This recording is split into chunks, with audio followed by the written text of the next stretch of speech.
Dry heat pressing in on him from every direction, Ben relaxed against the outcrop and forced himself to stop the squirrel cage thinking, to empty his mind and sleep. At first Ben didn't know what had waked him, but he awoke with dread as though some enemy was close to him, threatening him. His wounded cheek had swollen so badly that his left eye was completely closed and could not even with his fingers open it enough to see out of it. It was still daylight, the sun seeming to be squatting on the western mountains, no longer moving down but staying there, pouring its heat out on him. Then he heard the sound and realized that was what had waked him, a tinkling sound of metal on rock.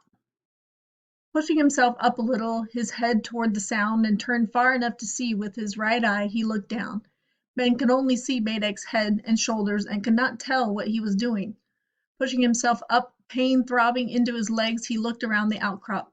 He could see Madak clearly now. The big Magnum was propped not far from him against the cliff face, and Madak, his fancy bush jacket, dark with sweat, was using the Jeep's short-handled shovel. It was insulting, infuriating, and Ben felt a strange, weak, childish thing. "Don't do that," he silently begged. "Don't do that." Medak had shoveled most of the sand out of the catch basin and was sloshing out the rest, the sand-filled water looking dull and gray in the sunlight as it flew from the shovel and splashed down on the bare, sloping hot stone. The water ran down the stone in little shallow stream as it ran.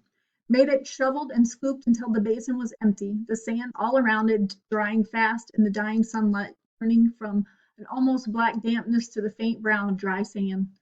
Holding to the rock with his hands to keep the weight off his feet, Ben moved back behind the outcrop and slowly let himself down again. Now all his hope for miracles was gone, and Ben was left with strange and chilling thought. And he and this man Medak were locked together, chained together in a struggle for life itself, a struggle with no niceties, no rules of behavior, no sportsmanship, no gentlemanly conduct. Medak could not leave him. The struggle had gone too far for that, nor on the other hand could Ben escape. Without water he could not make it across the miles of open desert, and even if he had water his feet could not endure that distance. In the 10 miles, the flesh of his feet would be worn away down to the bones. The Jeep was the key to life. The man with the Jeep would live, the other man would die. There were water, protection, food, movement, communications, weapons, and comfort within the Jeep. With the Jeep, one man could kill the other. Medak had the Jeep.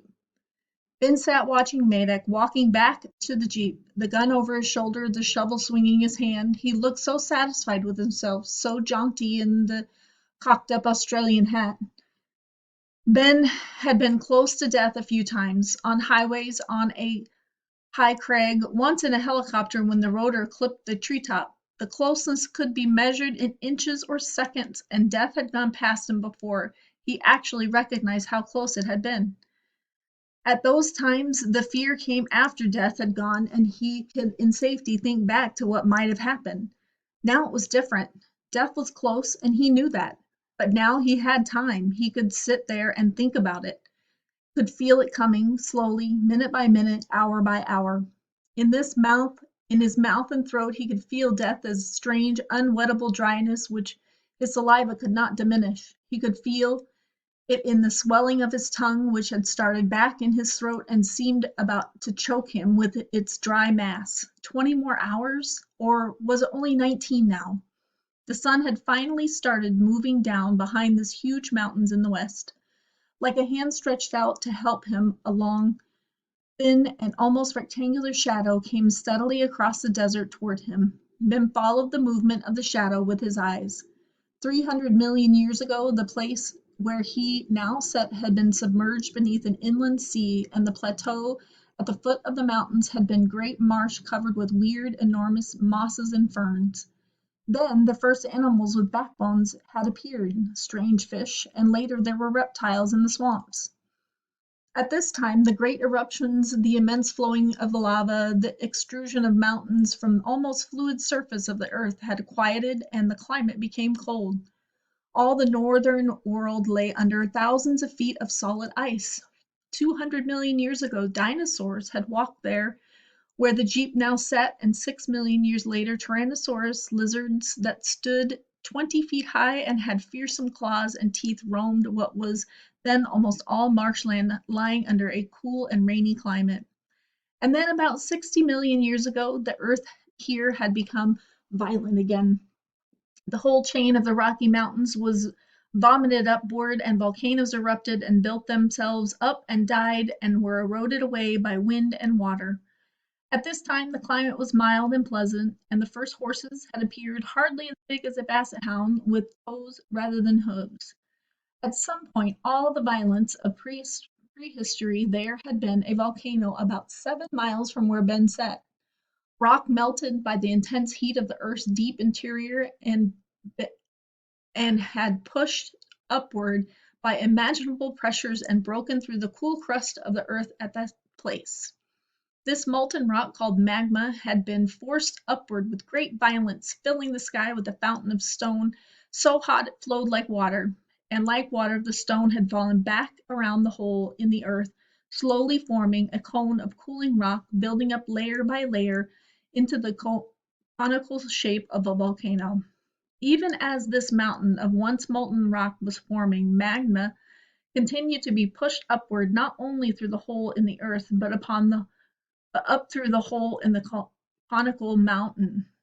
Gradually, then, as the pressure beneath the earth diminished, a solid core of rock filled the hole in the mountain. This rock, because it cooled more slowly than the lava exposed on all sides of the outside climate, formed a harder, more dense surface, basalt.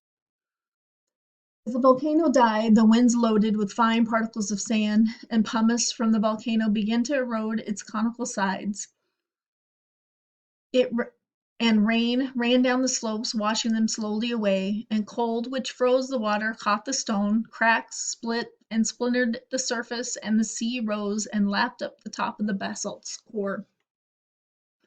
Until, at last, there was nothing left of the high conical lava mountain except this core, the plug of a volcano. It towered straight up from the floor of the desert, steep-sided, erect, slender, a monument to those ancient times of violence, a tombstone.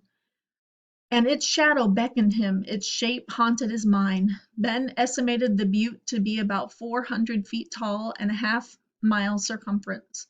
In some places, enormous, almost flat-surfaced slabs had broken away and lay scattered on the desert below, making a rubble of stone called breccia around the base. The breaking away of these thin slabs had left flat ledges like giant steps up the side of the butte, and another erosive element, such as the cold of the glacial period, had split the surface stone, leaving along perpendicular cracks in the side. The top of the butte had been worn flat. There was little on that monument of stone to interest an animal. No vegetation for the bighorn, no carcasses for the coyotes, no reason for a cougar to lurk there. Vultures might use it for a roost, snakes would investigate the cracks for lizards and rats, but the stony pinnacle would be home for few. In the morning, the butte had been a beautiful reddish copper color, the areas where the slabs had broken away looking almost golden. Now, with the sun behind it, the face toward him was a deep, dark purple. With his one-seeing eye, Ben studied the butte and the desert floor around it. He studied the landmarks of the rain-cut arroyos, mountain peaks, and small mesas, other buttes. The one whose shadow reached out to him was the most majestic of them, and, with the sun setting behind it, almost seemed to move toward him as the stone merged with the shadow. Now the sun was completely behind the butte, turning it into a tower of blackness, and then a single brilliant ray of light appeared to come straight through the solid stone of the butte. It lasted for only a moment, and then the stone was solid and black again. That was all Ben needed to see, and for a second he felt a great triumph, for he knew now where he was going. He turned his head and looked down at Medak. The whole desert was tinged with a soft red glow. Even the white Jeep was pink now, and Medak, moving around his camp, was a tiny red-tinged man. Darkness came very slowly as Ben sat there, waiting, but at last the sunset faded and the moonless sky grew black and the stars began to appear. Ben picked up the slingshot and pouch and pulled himself up. Then he set out, going down the northern flank of the mountains so that Maida could not see him. He had not gone far before doubt began to eat at him. The pain of the stones against his feet was enormous, breathtaking, and he could never tell when some sharp edge was going to send it shooting through him. But when he at last saw the dark shape of the giant saguaro lying there on the sand, other younger ones standing like dumb, motionless sentinels around it, the going seemed a little easier, the pain a little less. Oh, the little Gila woodpecker, Ben begged. Be here, like this place, make your nest here. I need you.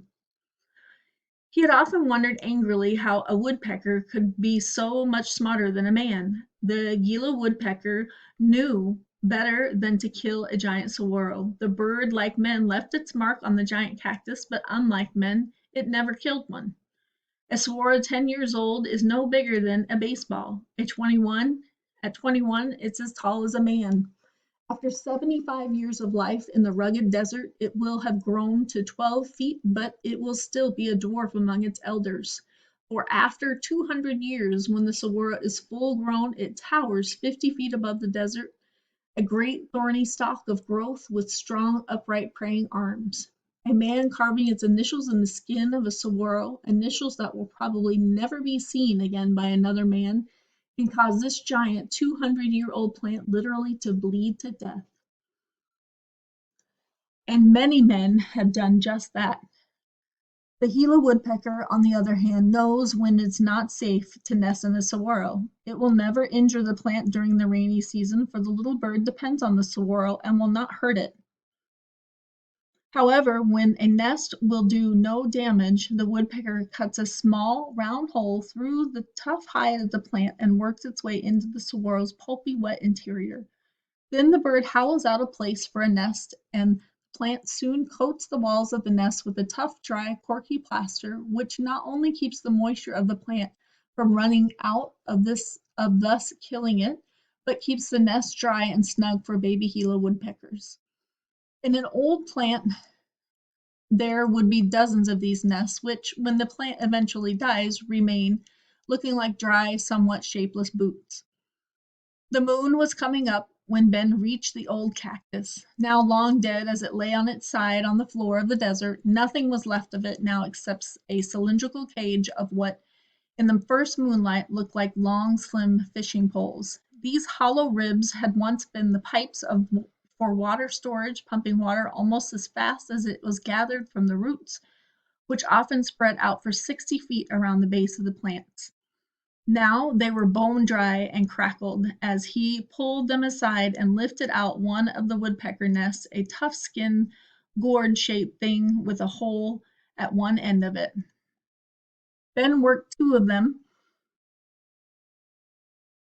out from among the dried ribs, and first shaking them carefully to get rid of any scorpions that might be in them, he sat down on the sand and put them on his feet. It was a painful process, but once his feet were inside the nest, the pain eased, and when he stood up, he knew that with just that much protection from the stones, he could go ahead. They would not last long, the corky stuff being brittle and thin, but by walking carefully and picking his way and putting his feet flat down and lifting them straight up, he could move. There were 5 more nests, and he got them and carried them all in his arms as he turned west and began to walk. One by one, the nests wore out as he went on westward, the moonlight full on the desert now, making distance deceiving. Ben passed the occasional yucca, hoping to see the tall, saw-like flower of a sodal rising 7 or 8 feet above the compact plant. He had almost given up hope of finding one, and now, barefoot again, the last nest worn through, his was heading for a yucca when he saw the swab over his right, the flower stalk standing straight and motionless, shaped like an oversized bottle brush. Neither sodal nor the yucca are cacti, but are of the lily family. However, the sodal doesn't have the vicious thorn at the end of its leaves that have given the yucca the name Spanish bayonet, and the leaves are tougher. It was a good young plant, and Ben went to work with it. Tearing off a few of the older leaves, he sat down with them and stripped them of their outer edges, which were barbed The entire